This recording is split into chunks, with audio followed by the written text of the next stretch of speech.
Everything you know about William Shakespeare from Stratford is a lie. He was not the world's greatest writer. He was only a mask.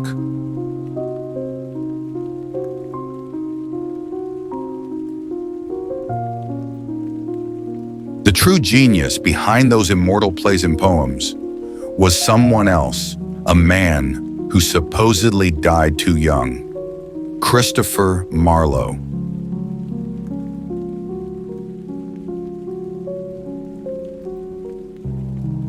The name of William Shakspere, though from Stratford, served the true poet as one of his very many pseudonyms, Shakespeare, nom de plumes, and at the same time as a mask.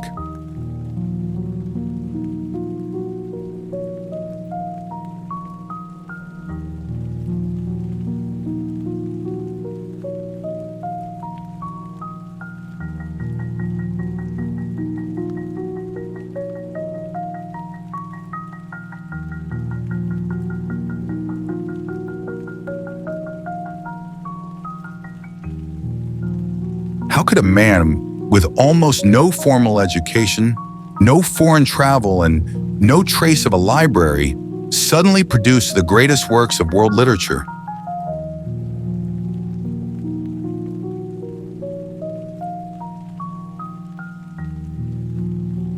The official biography of William Shakspere from Stratford is full of holes. No manuscripts, not even a single letter. Ever. No books. Even his death in 1616 passed without notice.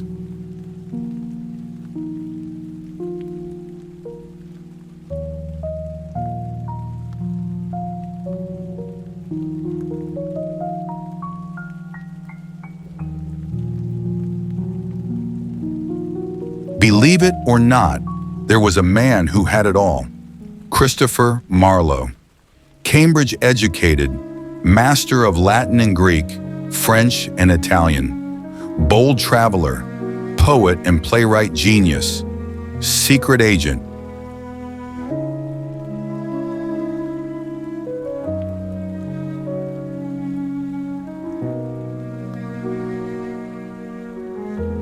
By 29, he had written Edward II, Dr. Faustus, Tamburlaine, the Jew of Malta. Then in 1593, he suddenly disappeared, forever, reported killed, stabbed in Deptford.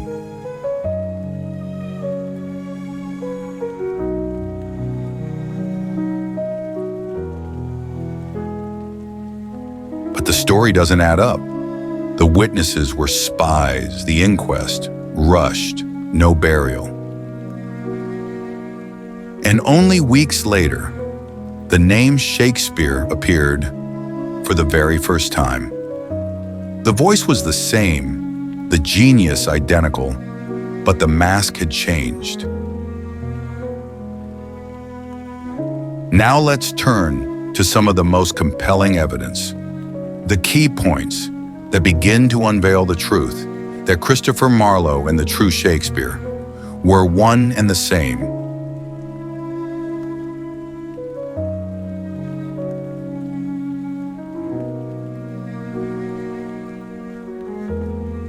Literary parallels.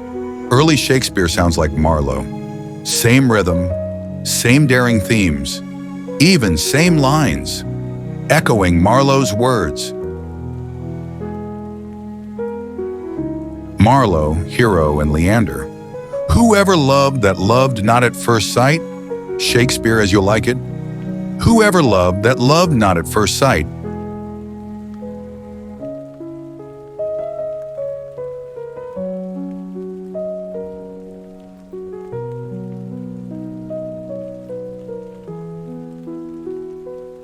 When comparing the temporal development of stylistic elements, such as enjambment and feminine endings, in the works of Marlowe and Shakespeare, one observes a seamless and linear transition over time. This observation clearly points to a singular identity of both names.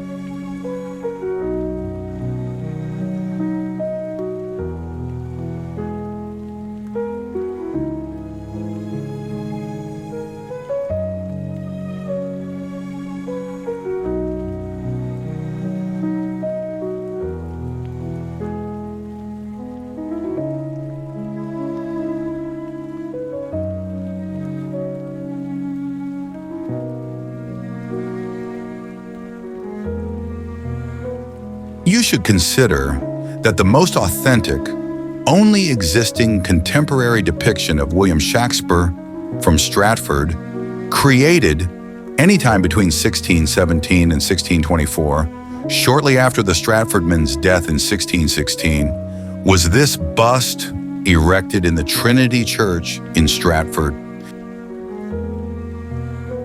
Note, the very first printed work, Opus 1, by true Shakespeare, was Venus and Adonis. The 1602 edition exhibited a remarkable title emblem, a globe above a winged skull, with laurel and above it, in the open book, inscribed, "I live to die, I die to live."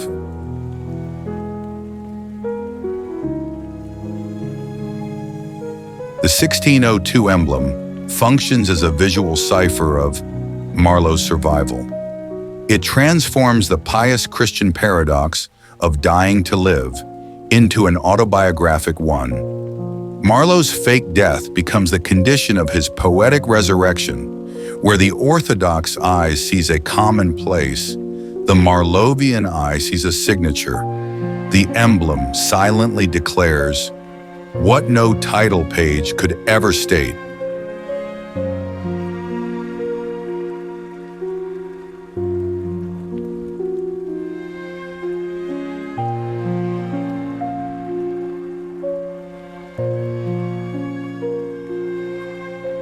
It has been argued by Marlovian scholar Ross Barber that this interpretation must not be correct, since the emblem represented the printer's mark of the publisher William Leake.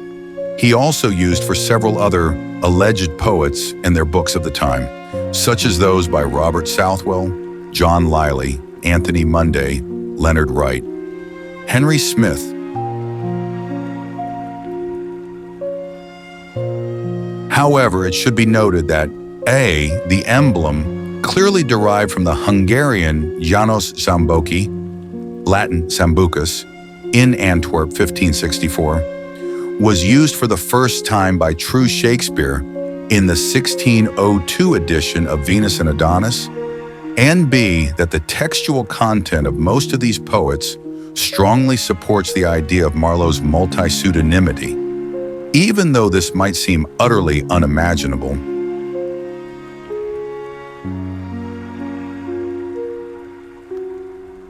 Note the timeline. Before 1593, no poet Shakespeare existed wherever. After 1593, Marlowe's disappearance, Shakespeare existed everywhere.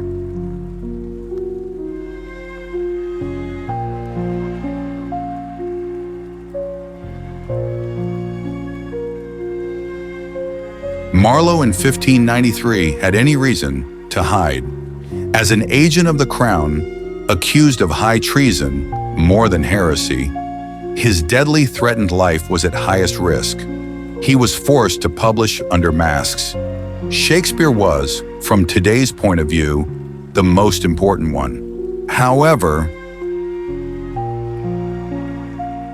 to release the immense flood of his literary work without arousing suspicion, he simply couldn't publish under the name Shakespeare alone. No single name could ever have carried the sheer abundance of plays, poems, pamphlets, and translations that poured from his pen. It would have been utterly impossible. So, Marlowe had no choice but to weave a wide and intricate web of authorial identities, allowing him to appear under pseudonyms, depending on the genre, the subject, or the political danger of what he wished to express.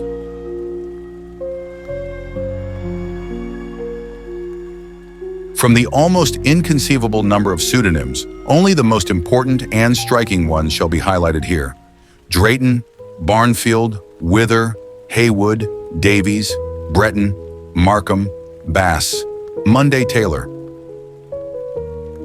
For detailed evidence and arguments that the poets listed here were adopted pseudonyms of Marlowe, the only true Shakespeare, study the attached YouTube video links.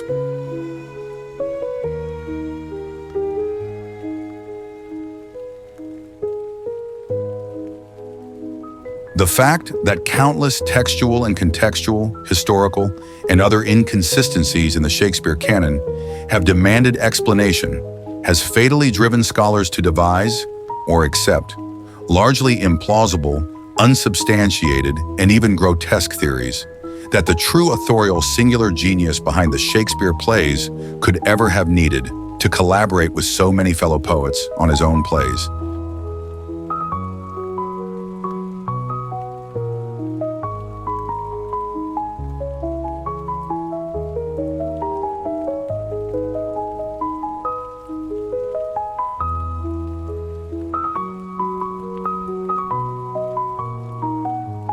Marlowe's survival depended on faking his death.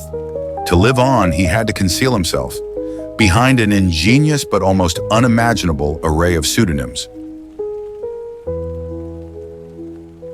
It is probably the actual, most plausible reason why the authorship riddle from the beginning, up to now, never could be solved.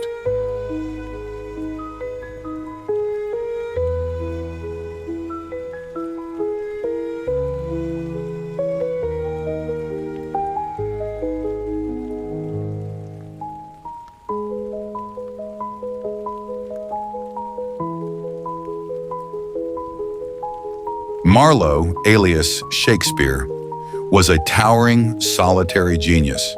His borrowed or invented pseudonyms, including Shakespeare, served him as masks, as life-saving fronts for the greatest literary conspiracy of all time.